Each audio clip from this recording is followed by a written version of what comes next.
Renukaswamy case ಪ್ರಕರಣಕ್ಕೆ ಸಂಬಂಧಿಸಿದಂತೆ ನಟ ದರ್ಶನ್ ಅವರನ್ನ ಬಂಧನ ಮಾಡಲಾಗಿದ್ದು ಪೊಲೀಸರು ವಿಚಾರಣೆಯನ್ನ ನಡೆಸ್ತಾ ಇದ್ದಾರೆ. ಈ ಪ್ರಕರಣಕ್ಕೆ ಸಂಬಂಧಿಸಿದಂತೆ ಚಾಲೆಂಜಿಂಗ್ ಸ್ಟಾರ್ ದರ್ಶನ್ ಮೊದಲ ಪ್ರತಿಕ್ರಿಯೆಯನ್ನ ನೀಡಿದ್ದಾರೆ. ಬೆಂಗಳೂರಿನ ಅನ್ನಪೂರ್ಣೇಶ್ವರಿ ಠಾಣೆಯ ಪೊಲೀಸರು ವಿಚಾರಣೆಯ ವೇಳೆ ಹೇಳಿಕೆ ನೀಡಿರುವಂತಹ ದರ್ಶನ್ ಅವರು ರೇಣುಕಾಸ್ವಾಮಿ ಅವರಿಗೆ ಹೆದರಿಸಲು ಮಾತ್ರ ನಾನು ಹೇಳಿದ್ದೆ, ಆದ್ರೆ ಕೊಲೆ ಮಾಡುವಂತೆ ನಾನು ಹೇಳಿರ್ಲಿಲ್ಲ. ಕೊಲೆಯಾಗಿರುವ ವಿಚಾರ ನನಗೆ ಈಗ ತಾನೇ ಗೊತ್ತಾಗ್ತಾ ಇದೆ. ನಾನು ಯಾವುದೇ ಸುಪಾರಿಯನ್ನ ಕೊಟ್ಟಿಲ್ಲ ಅಂತ ಹೇಳಿದ್ದಾರೆ. ಕೊಲೆ ಪ್ರಕರಣ ದಾಖಲಿಸಿಕೊಂಡ ಪೊಲೀಸರು ಪ್ರಕರಣ ತನಿಖೆಯನ್ನ ನಡೆಸಿದ್ದು ಮೊದಲು 4ರನ್ನ ವಶಕ್ಕೆ ಪಡೆದುಕೊಂಡಿದ್ದಾರೆ. ಅವರನ್ನ ವಿಚಾರಣೆ ನಡೆಸಿದಾಗ ನಟ ದರ್ಶನ್ ಸೂಚನೆಯ ಮೇರೆಗೆ ಕೊಲೆ ಮಾಡಿರುವುದಾಗಿ ಒಪ್ಪಿಕೊಂಡಿದ್ದಾರೆ.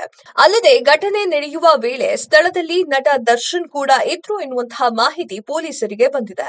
ಈ ಕೊಲೆ ಪ್ರಕರಣದಲ್ಲಿ ನಟ ದರ್ಶನ್ ಸೇರಿದಂತೆ 10 ಜನರನ್ನ ವಿಜಯನಗರದ ಎಸಿಪಿ ಚಂದನ್ ತಂಡ ಬಂಧಿಸಿದೆ. ರೇಣುಕಾಸ್ವಾಮಿ ಕೊಲೆ ಪ್ರಕರಣ ಸಂಬಂಧ ಮೈಸೂರಿನ ಹೋಟೆಲ್ನಲ್ಲಿ ದರ್ಶನ್ ಅರೆಸ್ಟ್ ಮಾಡಲಾಗಿದ್ದು, ನಟ ದರ್ಶನ್ ಸೇರಿದಂತೆ ಪಟ್ಟಣಗೆರೆ ಜಯಣ್ಣ ಪುತ್ರ ವಿನಯ್, ಕಿರಣ್, ಮಧು, ಲಕ್ಷ್ಮಣ್, ಆನಂದ್, ರಾಘವೇಂದ್ರ ಸೇರಿ 10 ಜನರನ್ನ ಅರೆಸ್ಟ್ ಮಾಡಲಾಗಿದೆ. ಇನ್ನು ಬೆಂಗಳೂರಿನಲ್ಲಿ ದರ್ಶನ್ ಗೆಳತಿ ಪವಿತ್ರ ಗೌಡ ಅವರನ್ನ ಪೊಲೀಸರು ವಶಕ್ಕೆ ಪಡೆದುಕೊಂಡಿದ್ದಾರೆ.